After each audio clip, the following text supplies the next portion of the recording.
سجدہ سہو جب ہم کرتے ہیں، ہم سے واجب ترک ہو جاتا ہے تو ہم پہلے اتحیات پڑھتے ہیں اور پھر سجدہ سہو کرتے ہیں۔ سجدہ سہو کے بعد بھی اتحیات یعنی تشہد پڑھنا واجب ہے۔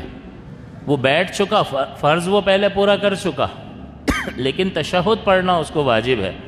لہٰذا سجدہ سہو کے بعد کسی نے تشہد نہیں پڑھا اور نماز سے نکل گیا تو واجب ترک ہو گیا۔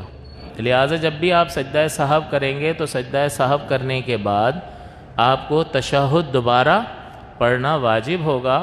اس واجب کو کہیں ایسا نہ ہو کہ بھئی ایک بار تو میں نے پڑھ لیا تشہد پڑھ کے میں نے سجدہ سہو پڑھا ہے، اب میں دعا سے شروع کروں سلام پھیر کر 2 سجدے کرنے کے بعد اب میں رب اجعلنی سے شروع کر دوں، ایسا نہیں ہے۔ تشہد آپ کو پڑھنا ہوگا دوبارہ، یہ واجب ہے، اور اس کے بعد آپ درود پاک اور دعائیں پڑھ کر سلام پھیریں گے۔ تو اس مسئلے کو یاد رکھنا ضروری ہے۔